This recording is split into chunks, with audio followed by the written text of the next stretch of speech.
A sales tax dispute between Bloomington, Normal, and McLean County is showing some signs of easing. Bloomington and Normal leaders both say a recent agreement will help them decide where the money should go. The dispute comes from disagreements on how sales tax money that Bloomington and Normal share with the county is used. It's meant to go towards behavioral health services, jail expansion debt, and technology upgrades for public safety groups.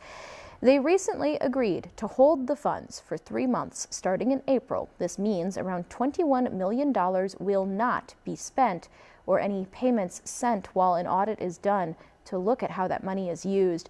Bloomington Mayor Dan Brady says this is a step in the right direction.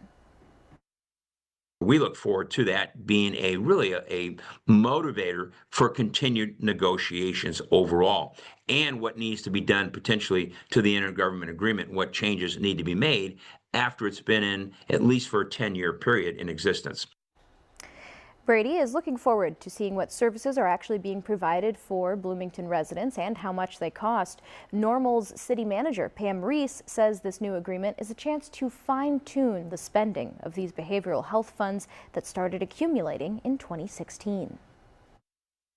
What modifications should we be considering? How can we look at the next 10 years at being more effective in addressing some behavioral health and community needs?